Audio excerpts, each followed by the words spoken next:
Hi YouTube family, आज मी तुमच्यासोबत केसांची काळजी घेण्याचे स्टेप्स आणि मी कोणते प्रॉडक्ट यूज करते ते मी तुमच्यासोबत शेअर करणार आहे।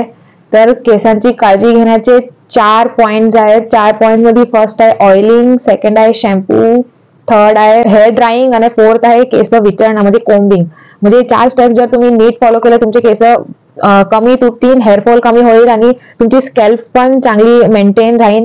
त्यासाठी मी तुम्हाला मी जे फॉलो करते ते स्टेप्स मी तुमच्यासोबत शेअर करणार आहे। तर प्लीज माझ्या व्हिडिओला स्किप करू नका आणि अर्धवून तर बिलकुल सोडू नका, नाही तर तुम्ही 1-2 स्टेप्स किंवा महत्त्वाची माहिती स्किप करू शकता। तर फर्स्ट आहे ऑइलिंग। ऑइलिंग मी मेन माझ्या स्कॅल्पला लावत नाही, कारण की माझी स्कॅल्प ऑइली आहे माझी स्कॅल्प। कारण की माझी स्कॅल्प जर मी एकदा हेअर शॅम्पू केला आणि मग 2 दिवसांनी बघा तर माझे hair scalp automatically naturally oiling होऊन जाते। तर मी माझी ऑइलिंग खाली रूटला लावते, जे करून आपले हेअर ग्रोथ पण रूटनीच होतात आणि स्प्लिटन्स बी तिथूनच पडतात। तर तिकडे मेन मी ऑइलिंग करते आणि तुम्ही तुमचं ऑइल कोणतं चूज करता हेही खूप महत्वाचं आहे। तर मी जे यूज करते ते ऑइल आहे मिक्स केअरचं कोकोनट ऑइल। हे बेसिकली कोकोनट मिल्कनी बनवलं जातं आणि हे नॅचरल ऑइल आहे। आणि तुम्ही प्लीज मला रिक्वेस्ट करते की तुम्ही जर ऍड बघून कोणताही हेअर ऑइल चूज करत असाल तर प्लीज असं करू नका। तुमच्या स्कॅल्पला सूट होत असेल आणि तुम्ही जे पहिले यूज करत आला असाल तोच हेअर ऑइल कंटिन्यू ठेवा। माझाही व्हिडिओ बघून तुम्ही हा हेअर ऑइल घेऊ नका, हे मी तुम्हाला सजेस्ट करेल। हे ऍक्च्युली मी आता चालू केलं आणि ह्याच्याने माझ्या केसामध्ये खूप इफेक्ट पडलाय, म्हणून मी तुम्हाला हे हेअर ऑइल सजेस्ट करते। हे नॅचरल हँडमेड हेअर ऑइल आहे आणि हे कोकोनट मिल्कनी बनवलं गेलं आहे। त्याच्याने तुमच्या स्कॅल्पला कोणताही डॅमेज होणार नाही, डॅन्ड्रफ होणार नाही, त्याच्यासाठी मी तुम्हाला हे सजेस्ट करते। आपला सेकंड स्टेप आहे शॅम्पू। तर शॅम्पू तुम्ही अजूनपर्यंत जे कोणताही शॅम्पू यूज करत असाल किंवा तुमच्या स्कॅल्पला सूट होत असेल तोच शॅम्पू यूज करा।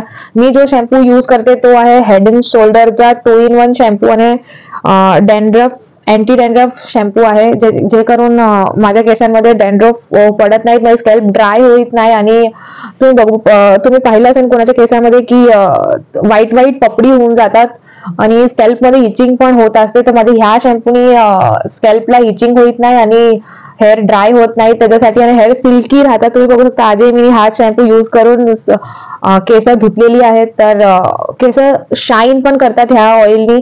तर मी तुम्हाला जर शॅम्पू सजेस्ट करेल तर शॅम्पू करायचे स्टेप्स काय आहे ते मी तुम्हाला सांगते। तर शॅम्पू नॉर्मल आपण डिरेक्टली शॅम्पू हातात घेतो आणि अप्लाय करतो, स्कॅल्पला लावतो, पण तसं करू नका। आजपासून जर तुम्ही हा व्हिडिओ आज बघत असाल तर मी तुम्हाला रिक्वेस्ट करते की आज हा व्हिडिओ बघून सेकंड जेव्हाही तुमचा प्लॅन असेल हेअर धुवायचा तर तुम्ही ते करू नका। पहिले तुम्ही करा की तुम्ही जोही शॅम्पू यूज करत असाल कोणत्या प्लास्टिक कंटेनर मध्ये घ्या, त्याच्यामध्ये थोडंसं पाणी ऍड करा, त्याला माइल्ड करा, जे करून डिरेक्टली केमिकल तुमच्या हेअरला यूज होणार नाहीत।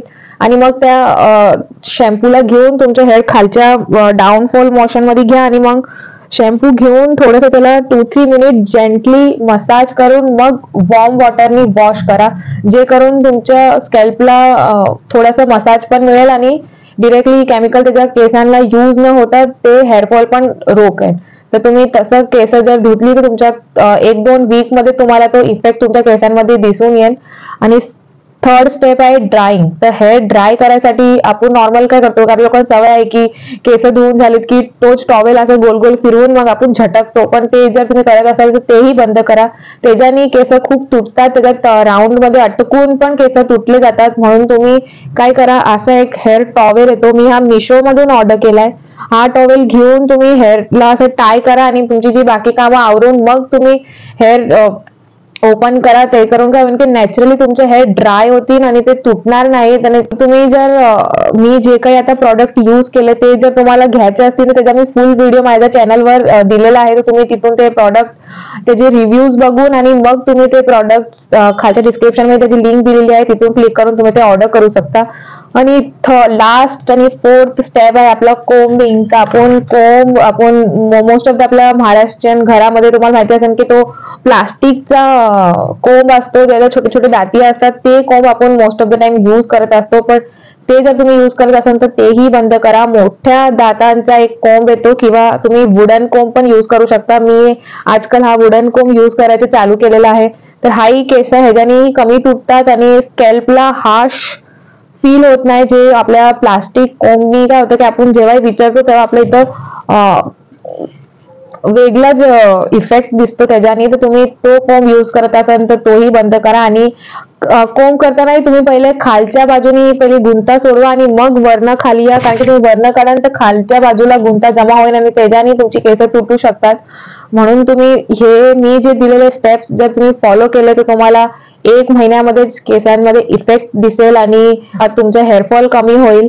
आणि मी जे काही प्रोडक्ट आज ह्या व्हिडिओमध्ये दाखवलेत किंवा मी सजेस्ट केले ते जर तुम्हाला घ्यायचे असतील तर वरती मी तुम्हाला माझे व्हिडिओची लिंक देईन, तिथे मी माझे कुठून हे प्रॉडक्ट परचेस केलेत आणि काय प्राइस पडलेत मला या प्रॉडक्टची ते सर्व डिटेल व्हिडिओ मी बनवला आहे, तर तो तुम्ही बघून तिथून परचेस करू शकता. थँक्यू.